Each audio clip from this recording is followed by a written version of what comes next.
Movie शुरू होती है जब एक मासूम बच्ची कहती है, मैं फेरी टेल्स और एंजल्स पर यकीन नहीं करती क्योंकि मैंने आज तक जो भी दुआ की कभी नहीं पूरी हुई, लेकिन मैंने दुआ करना नहीं छोड़ी। नेक्स्ट सीन में एक एमिली नामी लड़की अलाना नामी बच्ची और उसका भाई जेटी एमिली के साथ हॉस्पिटल के बिहेवियर को सुधारने वाले डिपार्टमेंट में जाते हैं। वहाँ एमिली अपनी बहन बैरी से मिलती है। बैरी को ड्रग्स की बुरी आदत थी, वो अपने बच्चों का बिल्कुल ख्याल नहीं रखती थी। अब वो हॉस्पिटल में रहेगी जब तक वो ड्रग्स नहीं छोड़ देती। एमिली बैरी से बात करती है कि ड्रग्स छोड़ दो क्योंकि तुम्हारे बच्चों को तुम्हारी जरूरत है, मेरी नहीं। एमिली बताती है कि बैरी ने घर का रेंट भी नहीं दिया था तो उसको घर से निकाल दिया गया है। वो पूछती है कि अब वो कहाँ जाए। दोनों में लड़ाई तो होती है मगर जल्द ही दोनों को अपनी गलती का एहसास हो जाता है। अलाना जाते हुए अपनी मॉम के कमरे में एक एंजल डॉल रखाती है। वहाँ चाइल्ड केयर के ऑफिस से रुथ नामी औरत एमिली से बात करती है कि वो बच्चों की कस्टडी ले रही है क्योंकि उनकी मॉम एक ड्रग एडिक्ट है और एमिली गरीब है। एमिली कहती है कि उनको एक फैमिली की तरह साथ रहने की जरूरत है। रुथ कहती है कि वो उनको अच्छी जगह ही भेजेंगे। एमिली बताती है कि इस बात की क्या गारंटी कि आप दोनों बहन भाई को साथ ही रखेंगी। रुथ चुप रहती है और उसको सोचने का कुछ वक्त देती है। एमिली बच्चों को लेकर वहाँ से जल्दी गाड़ी में बिठाती है। एमिली बच्चों को एक रेस्टोरेंट में खाना खिला के समझा देती है कि वो लोग एटलांटा रहने जा रहे हैं। वो बात कर रहे थे कि रात कहाँ गुजारेंगे। तभी रेस्टोरेंट की वेटर उनसे कहती है कि राइट रोड पर थोड़ी सी दूर जाकर जब उनको एक एंजल का स्टैचू नजर आएगा तो उसके बिल्कुल सामने एक बूढ़े मीनियम पियर्स का घर है जो उसके मरने के बाद से बंद पड़ा है। उसकी चाबी दरवाजे के पास ही होगी। एमिली बच्चों को लेकर वहाँ चली जाती है। उस घर में लाइट और हीटर का कोई इंतजाम नहीं होता क्योंकि वो बहुत सालों से बंद है, इसीलिए वो लोग रात को आग जला के उसके सामने सो जाते हैं। सुबह को कोई दरवाजे पे नॉक करता है तो एमिली की मुलाकात दो बूढ़ी लेडीज अगाथा और करीना से होती है जो एमिली को मीनियम पियर्स की नीस समझते हैं जो 6 या 7 साल की उम्र में यहाँ से चली गई थी। मीनियम पियर्स का दोस्त जेराल्ड ने उसकी नीस के अब की पिक्चर को देखा था लेकिन वो 2 हफ्तों के लिए टाउन से बाहर गया हुआ था, इसीलिए एमिली को यहाँ कोई नहीं जानता है। जब तक मिस्टर फॉस्टर वापस नहीं आ जाते वो यहाँ सेफ है। अगाथा एमिली के लिए सिनेमन रोल बेक कर रही थी क्योंकि उसको बचपन में वो बहुत पसंद थे। करीना बताती है कि उसने पानी और गैस के पाइप ठीक कर दिए हैं। एमिली भी उनकी गलतफहमी को सही नहीं करती और झूठ बोली जाती है। उनके जाने के बाद बच्चे बहुत शौक से सिनेमन रोल खाते हैं और उधर से निकलने की तैयारी करते हैं लेकिन गाड़ी फिर नहीं चलती। उधर एक पुलिस ऑफिसर नेथन ब्लेयर आकर एमिली की गाड़ी चेक करता है। वो कहता है कि इसको मैकेनिक की जरूरत है। एमिली कहती है कि उसको जल्दी जाना था। नेथन उससे पूछता है कि क्या तुम टाउन छोड़कर जा रही थी। एमिली झूठ बोल देती है कि वो बस ग्रोसरी करने जा रही थी क्योंकि घर में कुछ भी नहीं। नेथन उसको कहता है कि वो बच्चों को लेकर उसकी गाड़ी में चले जाए, बस वो मैकेनिक को कॉल कराए। जैसे ही नेथन कॉल करने जाता है तो एमिली बच्चों को प्यार से समझा देती है कि वो उसको मॉम कहें ताकि किसी को उन पर शक ना हो। अलाना तो बहुत समझदार होती है इसीलिए हर बात समझ जाती है और जेटी अपनी बहन के सिवा किसी से बात नहीं करता। वो ग्रोसरी करने जाते हैं तो नेथन बहुत से सवाल पूछता रहता है और बच्चों से भी बातें करने की कोशिश करता है लेकिन बच्चे कहते हैं कि हमें मॉम ने स्ट्रेंजर से बात करने से मना किया है। शॉप पे अलाना को क्रिसमस का केक पसंद आता है मगर एमिली नहीं लेती। घर आकर जब वो सामान निकाल रही थी तो उसको वही केक मिलता है जो चुपके से नेथन ने लेकर रख दिया था। अलाना बहुत खुश हो जाती है। फिर रुथ बैरी से पूछती है कि एमिली बच्चों को लेकर कहाँ गई मगर उसको सच में नहीं पता होता। वो कहती है कि क्या तुम्हें नजर नहीं आता बच्चे इस वक्त सबसे ज्यादा महफूज हाथों में है। रुथ अपने हेड ऑफिस को कॉल पे बताती है कि एमिली बच्चों को किडनैप करके भाग गई है, पुलिस में कंप्लेन कर दें और इस तरह पुलिस एमिली को ढूंढना शुरू कर देती है। तो इधर एमिली बच्चों की खुशी का सोच रही है। सीन बदलता है तो अगाथा एमिली के घर जाके उसको बताती है कि तुम्हारे पास फोन नहीं तो गराज से कॉल आई थी।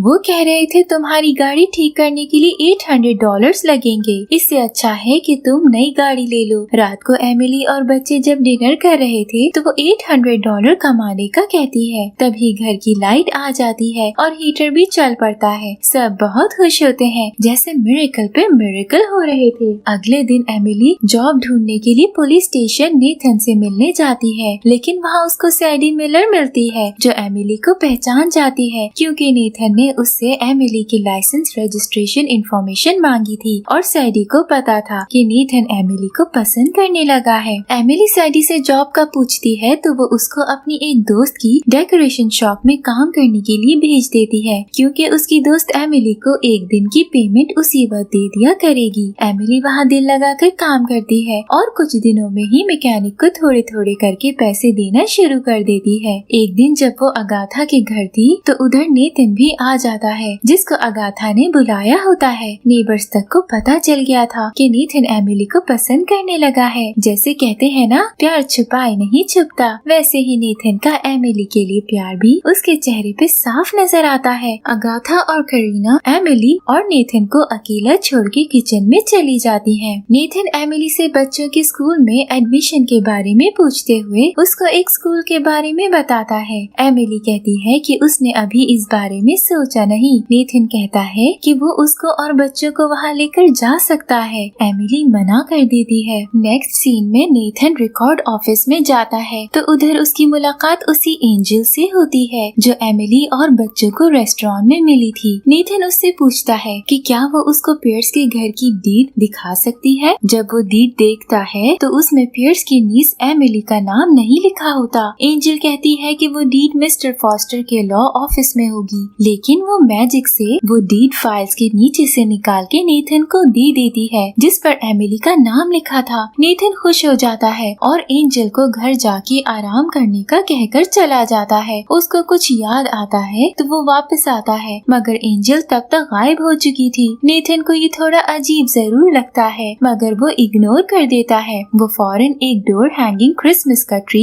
लेता है और एमिली के घर जाता है। वो उसको गिफ्ट देता है और अंदर जाकर बच्चों से मिलता है। वो बच्चों के लिए भी एक खूबसूरत क्रिस्टल की एंजल डॉल लेकर जाता है। वो कहता है इसको क्रिसमस ट्री पर लटकाते हैं। बच्चे कहते हैं हमने कभी क्रिसमस नहीं मनाया और न ही कभी ट्री लिया है। एमिली झूठ बोलती है कि काम की वजह से वो बच्चों को लेकर बहुत घर बदलती थी, इसीलिए क्रिसमस मनाने का कभी वक्त नहीं मिला। उस दिन जेटी पहली बार अपनी बहन के अलावा किसी और से बात करता है। वो नेथन से एंजल डॉल लेकर कहता है कि ये तो एक प्यारी एंजल है। नेथन कहता है कि इससे जो भी विश मांगो पूरी होती है, क्यों न पहली विश ये मांगे हम इस बार क्रिसमस साथ मनाएं। फिर नेथन जब पुलिस स्टेशन में था उनको एक फैक्स आता है जिसमें लिखा था कि एमिली ने 2 बच्चों को किडनैप किया है। उस फैक्स में उसकी तस्वीर भी थी, लेकिन खुशकिस्मती से वो फैक्स कोई भी नहीं देखता। फिर बच्चे स्कूल जाना शुरू कर देते हैं। एक दिन जेराल्ड फॉस्टर का नीस अलेक्जेंडर फॉस्टर उससे मिलने आता है। वो बच्चों से मिलकर एमिली को बताता है कि जेराल्ड फॉस्टर आपसे मिलने के लिए बेताब है, लेकिन वो अभी वापस नहीं आ सकते। उनको 2 हफ्ते और लग जाएंगे। एमिली के लिए तो ये खुशी की बात थी कि वो यहाँ और देर के लिए रह सकती है। फिर नेथन क्रिसमस के लिए एमिली का घर सजाता है और कहता है कि सारे नेबर्स में ये एक मुकाबला होता है कि जिसका घर सबसे प्यारा सजा होगा तो सब उसको एक तोहफा देते हैं। एमिली कहती है कि ऐसी बात है तो क्या वो उसकी क्रिसमस लाइट्स ढूंढने में मदद करेगा, क्योंकि उसने स्टोर रूम में कुछ लाइट्स देखी तो थी।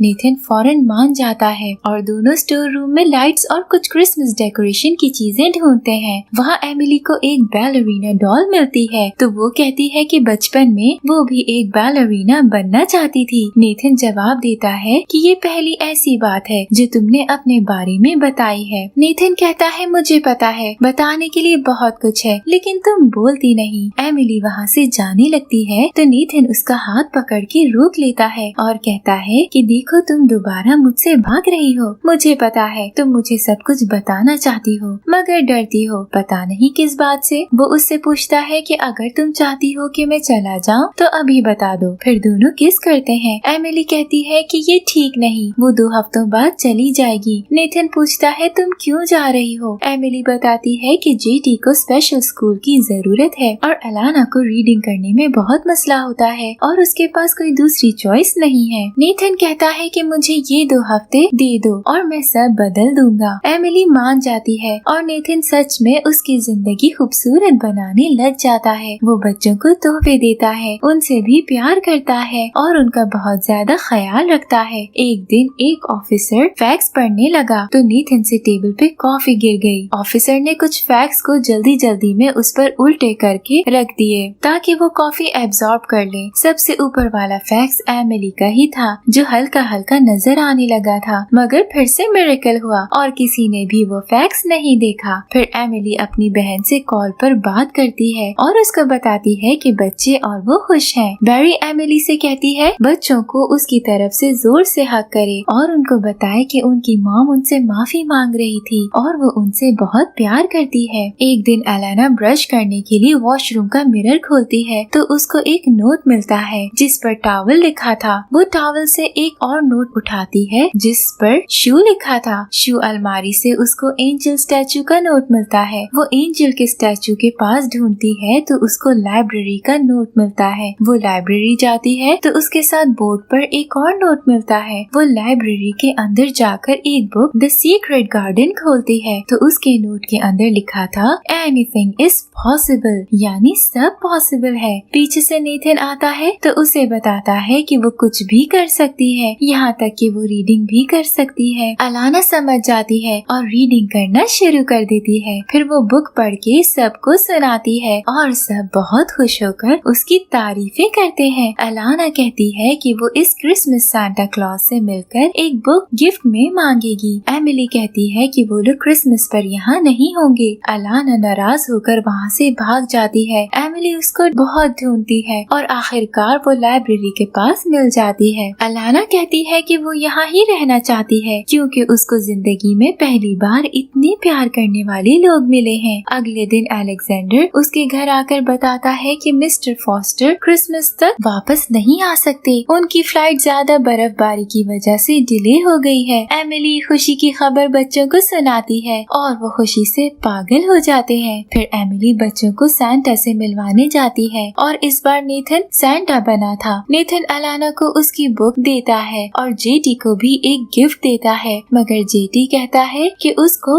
अपनी मॉम से मिलना है। तभी सैडी को एमिली का फैक्स मिल जाता है। वो एमिली को दिखाती है तो कहती है कि वो सब बता देगी, बस इसको फाड़ दो। तो दूसरी तरफ जेटी नेथन को बता देता है कि एमिली उसकी असली मॉम नहीं। इस तरह एमिली का सच सबके सामने आ जाता है। कोई भी उसकी बात नहीं सुनता कि उसने इतने झूठ क्यों बोले, ना ही नेथन। एमिली को जेल में बंद कर दिया जाता है। तब अलेक्जेंडर फॉस्टर एमिली का वकील बनकर उससे सारी सच्चाई मालूम करता है। सीन बदलता है तो रात को क्रिसमस से पहले सब कोर्ट में थे। जज नैन्सी जेक्स कहती है कि उसने क्रिसमस से पहले घर जाना है, इसीलिए जल्दी जल्दी केस शुरू करें। केस एमिली के हाथ से जा रहा था। एक तरफ नेथन बार में था तो वहाँ फिर से वो एंजल से मिलता है जो उसे समझाती है कि एमिली को माफ कर दो, उसने गलत इरादे से कुछ नहीं किया। तो दूसरी तरफ बच्चे भी कोर्ट में एमिली की साइड लेते हैं। फिर नेथन भी वहाँ आकर बताता है कि एमिली ने झूठ बच्चों का ख्याल रखने के लिए बोला था। वो कहता है कि मैं एमिली से प्यार करता हूँ, उससे शादी करूँगा और बच्चों को एडॉप्ट करूँगा। फिर बच्चे और एमिली उसके साथ रहेंगे। इस तरह एमिली जीत जाती है और उसको एक हैप्पी फैमिली मिल जाती है। वापस जाते हुए अलाना एंजल स्टैचू के पास रुकती है तो एंजल स्माइल कर रही थी। वो कहती है कि क्रिसमस का सीजन मिरेकल से भरा हुआ होता है और इस तरह ये खूबसूरत मूवी एंड हो जाती है।